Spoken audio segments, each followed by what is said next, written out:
El Poder de la Palabra, con Fernando Mangual y Jesús María Hernández. Buenas noches, República Dominicana, buenas noches, mundo. Desde ahora hasta las 12, El Poder de la Palabra por aquí, por Tele Radio América, canales 12 y 45, y todas sus ventanas digitales. Don Fernando Mangual, don Miguel Valdés Paulino, buenas noches. Buenas noches. Buenas noches, Jesús María, Miguel. Buenas noches, Miguel, buenas noches, pueblo dominicano. Buenas noches, país, buenas noches, mundo. Gracias por la oportunidad. Miguel vestido hoy muy juvenil, Fernando. Sí, claro, Miguel, claro. Tiene la barba larga. Me la voy a arreglar, Fernando. muy pronto.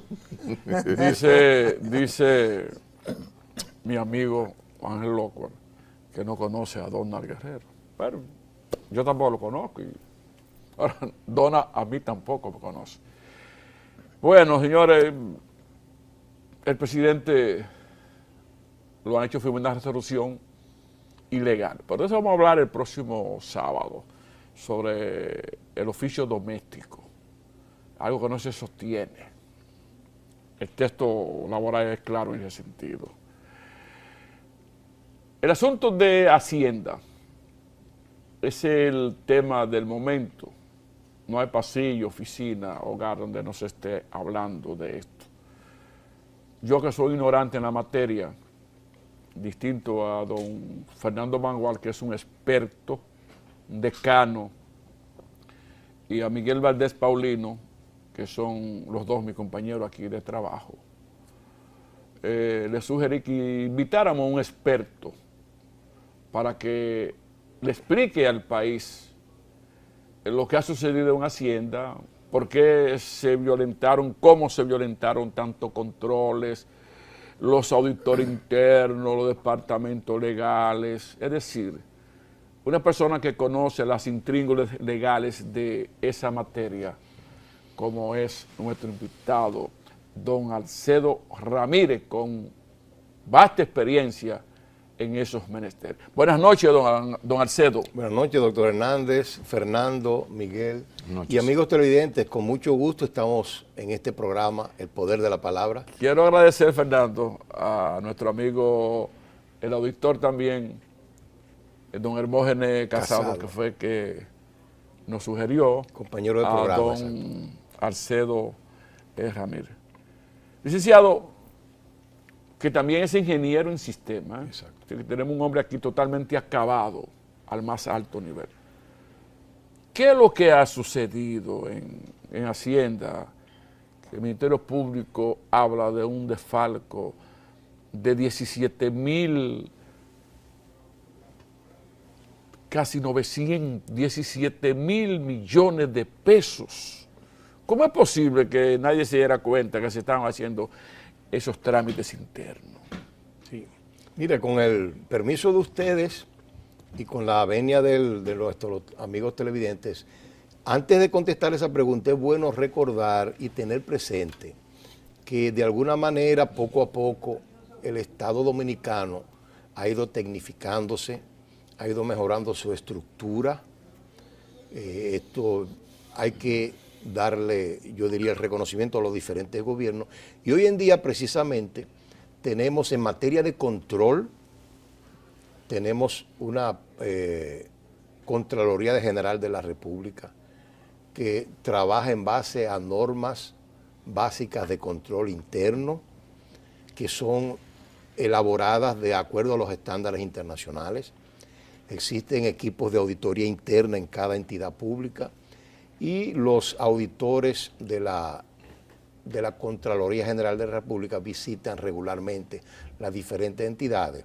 También debemos mencionar que, para poner claro el contexto, el legislador a través de diferentes leyes ha estructurado un sistema de control y auditoría muy eficaz, muy eficiente y muy efectivo.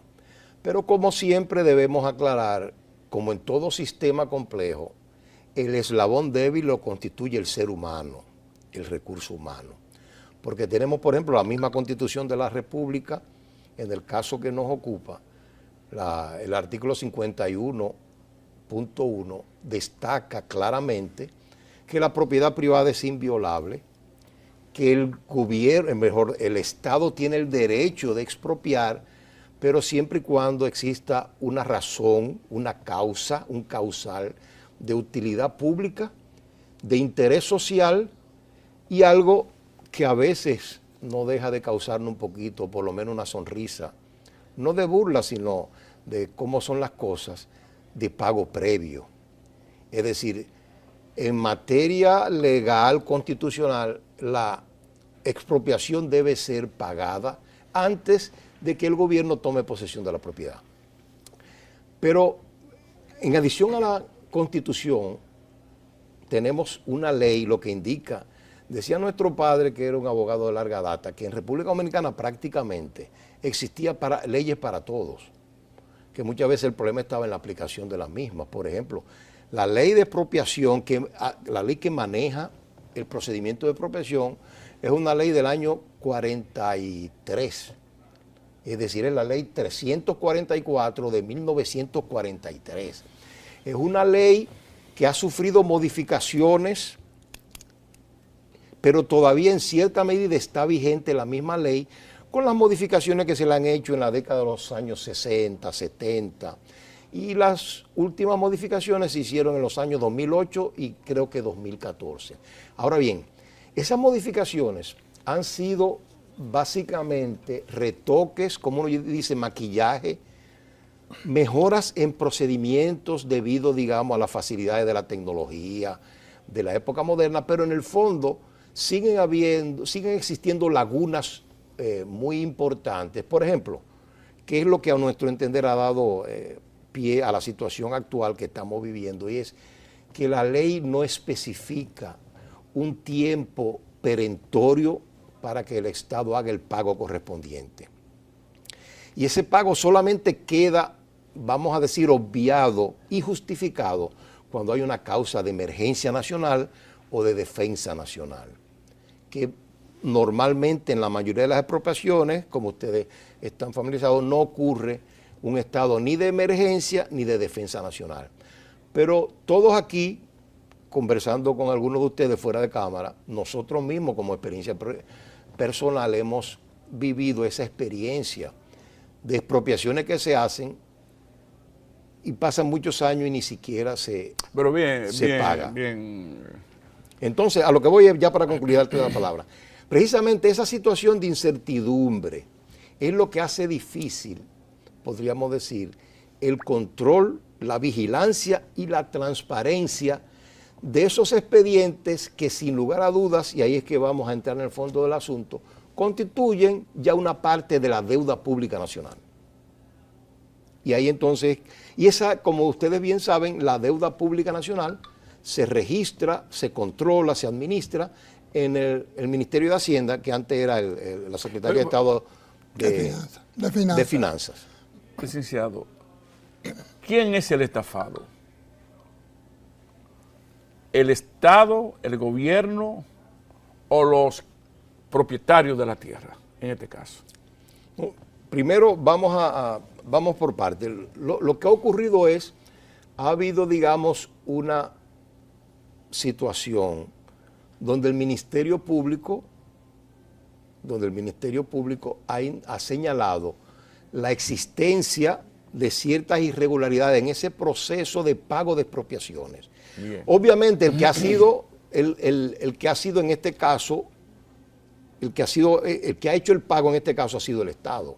En otras palabras, cuando se demuestre que ha habido algún tipo de fraude o de irregularidad, precisamente la parte afectada, sin lugar a dudas, es el Estado Dominicano, a través de acciones llevadas a cabo por empleados y funcionarios del gobierno en su momento, los cuales obviamente y precisamente según las leyes existentes, como le digo, de control interno, esos empleados y funcionarios tienen responsabilidad administrativa, responsabilidad civil y responsabilidad penal. Es decir, que cuando hay situaciones de esa naturaleza, donde el empleado o el funcionario público no cumple con su responsabilidad, está sujeto a responsabilidad administrativa en primer lugar por haber fallado en su labor normal a que estaba designado. Puede existir cuando hay, como usted menciona, doctor, pueden haber afectados terceras personas, ahí entonces entra la responsabilidad civil. Y por último, cuando hay delitos, cuando hay que ahí estamos entrando en la responsabilidad penal, y es entonces cuando obviamente yo diría que este es el escenario perfecto, el escenario normal, donde entraría a actuar la Procuraduría General de la República y el Ministerio Público. En las otras dos áreas, vamos a decir administrativa, en la responsabilidad administrativa y responsabilidad civil, usualmente cuando tienen que ver con materia del gobierno, tengo entendido que la jurisdicción apropiada en primera instancia es la administrativa. Yo quisiera aprovechar, Exacto. Yo quisiera aprovechar, ingeniero, lo que ha llamado mucho la atención es que se le hicieron pagos a empresas recién constituidas en el mismo 2020, enero, febrero, marzo. ¿Cae eso sobre la responsabilidad administrativa que se le hayan hecho pagos a empresas recién constituidas para poder optar por esos recursos? Lo primero es, ahí Fernando nos puede corregir cualquier asunto, pero lo primero es el procedimiento de pago. Es un procedimiento que en el momento actual está sujeto a muchas medidas de control.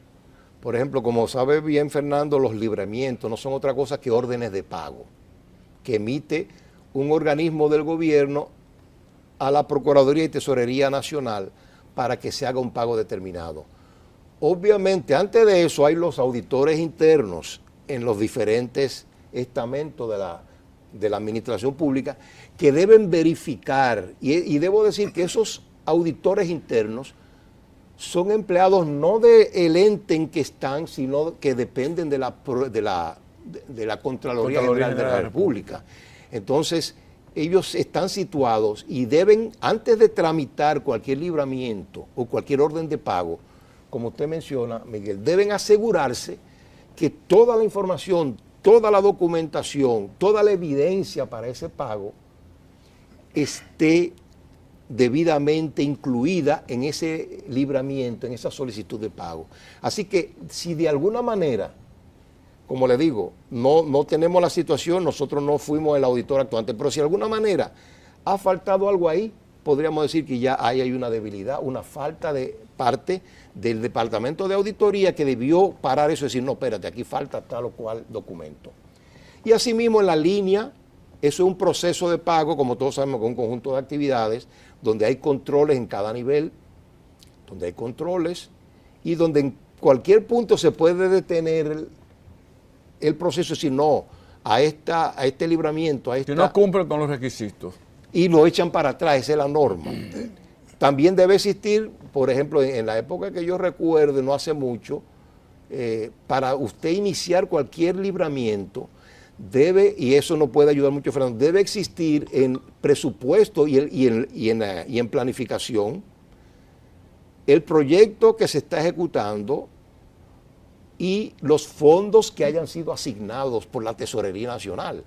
Es decir, que si no hay fondos asignados a tal o cual partida, no puede salir ningún libramiento de ninguna entidad pública. Es decir, que tenemos toda una serie de responsabilidades, una cadena de responsabilidad tremenda. Por eso es que yo digo que sin lugar a dudas estamos ante un caso muy complejo, porque de alguna manera diferentes niveles de control, todo parece indicar que no se observaron, o por lo menos si se observaron, se permitió que el proceso siguiera. Yo pienso que ese planteamiento que tú haces sobre los proyectos específicos que tienen que tener, que es muy importante, lo vamos a dejar para dentro de un ratito. Porque eso es muy importante, porque tiene que ver mucho con la democracia en la República Dominicana. Porque ese sistema de control, la gente cree que es sencillamente para buscar o no irregularidades. Ese sistema de control existente es fundamentalmente para asegurarse que los gobiernos cumplen con los derechos que están los derechos personales que están planteados en la Constitución. Pero volviendo un poquito atrás, además de la Contraloría, está el sistema de compra y contrataciones, pero está la Cámara de Cuentas también, pero también está el Congreso, que forman parte de todo el sistema de control. Entonces la pregunta que te hago, parece ser que todo el sistema de control dejó de funcionar en todo esto que está planteando Jesús María.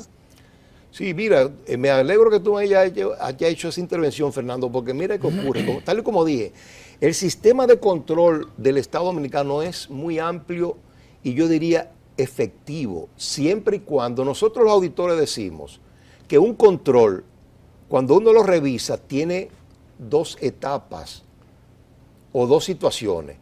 Puede existir el control teóricamente, que es lo que hasta ahora estamos viendo, pero hay que demostrar y probar que el control está operativo, que está funcionando. Porque, por ejemplo, usted puede tener un control a la entrada de este edificio y es que nadie entre a menos que el guardián le dé la entrada. Pero usted pues, se para y usted ve, pero espérate, aquí hay entrando personas que no le está dando el guardián la autorización. Es decir, ahí, aunque existe el control teóricamente, aunque existe el control, operativamente no está funcionando, que es una palabrita que le gusta mucho a Fernando. Entonces, mire qué ocurre. Como dice Fernando, la Cámara de Cuentas, debemos decir que es, para no quitar ninguna responsabilidad, la Cámara de Cuentas es la principal responsable del sistema de control y auditoría de la República. Bien, Alcedo, vamos a hacer una primera pausa y regresamos.